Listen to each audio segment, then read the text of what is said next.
I think I talk about happiness a lot because that's what everybody wants.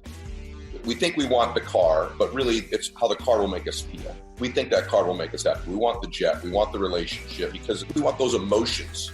I talk about it a lot because I sought it out all my life. And when I was young, I really was that person that thought, if I allow myself to be happy, I'll lose all my drive. You can be simultaneously dissatisfied with where you are and still blissful. And I never understood that when I was young. One of the reasons maybe I looked a little bit older was the stress I put myself under as a young man, delaying bliss until a particular destination. And every time I'd get there, I'd move the goalpost more and more, and I was never happy. It finally occurred to me, I can be happy in myself now. And really, it's accepting and loving yourself as you are, but not accepting and loving the destination you're at. So I love the man I am at any place, but I am dissatisfied with my location. Even to this day, I want to improve. I want to grow. Sometimes I think it's a disease or an illness of mine, but I've learned to enjoy myself as I'm growing, as I'm improving, as I move to the next level. And social media, I have to guard against it. All comparison is a formula for misery. All comparison. One of the most insidious forms of comparison is comparison to our former self. So if we're not in that relationship anymore that we wish we were still in, we compare. Or maybe the relationship we're in, we compare to the 6th week when it was blissful and we were getting to know each other. Now we're in the 6th year and we compare to what it was then to now, and it's not the same, and that hurts us. I literally catch myself doing it and I go, scratch it. I'm not kidding. I go, scratch it. And I'm old enough that I can picture a record or a DVD player literally being scratched. I don't want it to even be in my unconscious, my subconscious mind where it comes back, because all misery's a comparison. We're not really that upset with where we are. What happens is we compare it to where we think we should be, and that very comparison is what brings us misery. We're happy to be breathing. We're happy to be alive. We're happy we woke up. It's the immediate comparison to what could be, used to be, should be, or somebody else's be that brings us the sadness, the anxiety, the worry, the frustration is always comparison. I would encourage everybody to evaluate this. The next time you feel these negative emotions you don't want, all the ones I just listed, you're comparing to something you don't have, or a place you are not, or someone else's life. Every single time. There's 2 types of people. There's people that delay their happiness to a particular destination. Once I meet that man, once I meet that woman, once I get the promotion, once I get this house, they delay it. The other one's the achievers. The achievers are like, wait a minute. If I enjoy this, I'm going to lose all my drive, because my formula, my recipe so far is kind of be miserable. Try to avoid this misery I feel. And that causes me to acquire new levels of life. And so we think, oh my gosh, if I celebrate, if I enjoy, I'm toast. The truth is, I've known for years that wasn't true. And as I've started to research and understand the brain, I had Dr. Andrew Cooperman on. He says, actually, we've researched dopamine. Turns out you get far less dopamine when you achieve something than when you're in the stress phase of pursuing it. Your brain feeds you more joy and bliss in the pursuit, literally, than when you acquire it. It's all been studied in the brain. So this notion that we're going to lose our drive or ambition is completely false. In fact, the more rewards we get for enjoying it, the more we want to do it again. There becomes a point, people have all heard of burnout.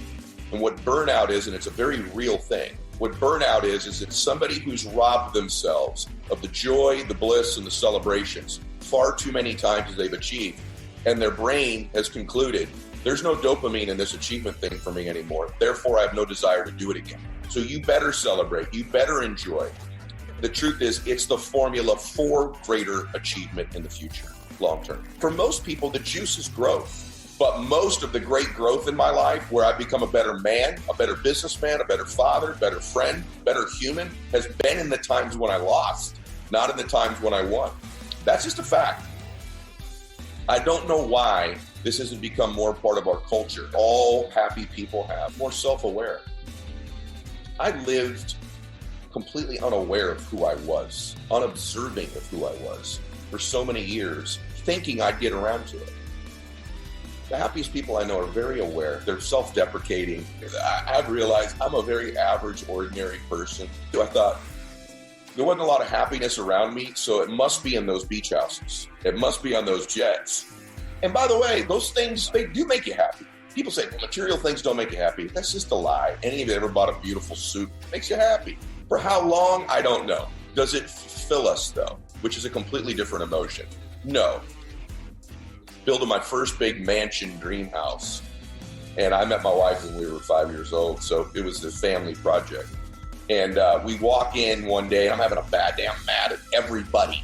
Business isn't going good. Appointments had flaked out. Walk in the house, and they're building it. I'll never forget this. They were in the kitchen, building the kitchen. This huge, great room. I walked in, and I'm pissed, yelling at veins sticking out. And all the guys working in my house were from Mexico. Whether they were there legally or not, I don't know. There's about 15 guys working in my house, all making minimum wage. All had left their families at one point.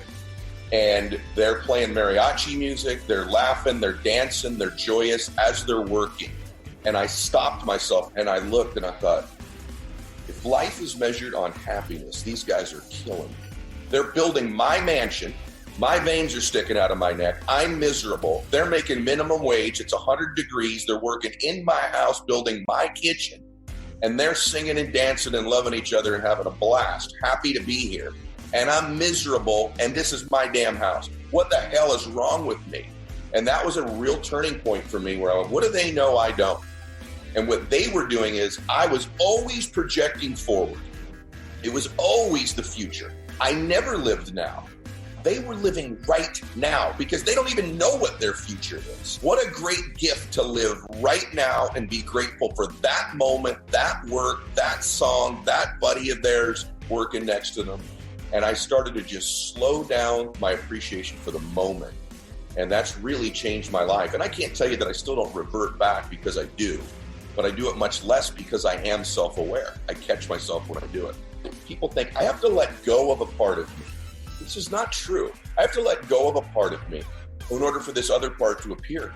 What if you just added more to you? I don't have to let go of my intensity. This is what makes me who I am. It's what makes some of you who you are, your competitive spirit, your focus level, your drive, your ambition. It's not an either or. You don't have to let go of that. Congruency and authenticity equal efficiency. And so I need to be congruent and authentic. And if I'm that, I can make an impact. I can transfer energy. And you can't transfer to somebody that which you're not experiencing yourself. And so when you're in the throes of experiencing something, you can transfer and give that to me. When you cease to experience it, that energy doesn't transfer anymore. And so I know for a fact I have to be doing that. And that is why I'm a relatively happy dude who's still achieving. And I might even be achieving at a faster pace because I'm under no illusion I need to give up my passion, my intensity, my work ethic. I still work crazy hours to the normal human being.